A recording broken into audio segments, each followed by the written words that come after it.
Boy, nanalo ba to? Parang awa nyo na, pangatlong laban ko na.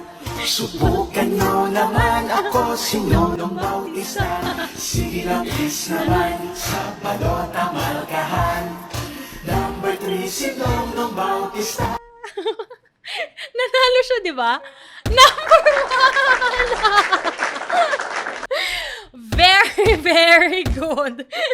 Alam nyo, gusto ko siyang ma-meet in person and alam nyo, dapat kunin to ng mga brand. Congratulations po sa inyo, Kuya Nonong Bautista. Mukhang gustong-gusto ho ninyo talaga na magserbisyo sa inyo pong mga kababayan at sana ho, wag nyo po silang bibiguin. At sa mga brands po natin dyan, ito po ang dapat ninyong kinukuhang endorser dahil try and try until you die.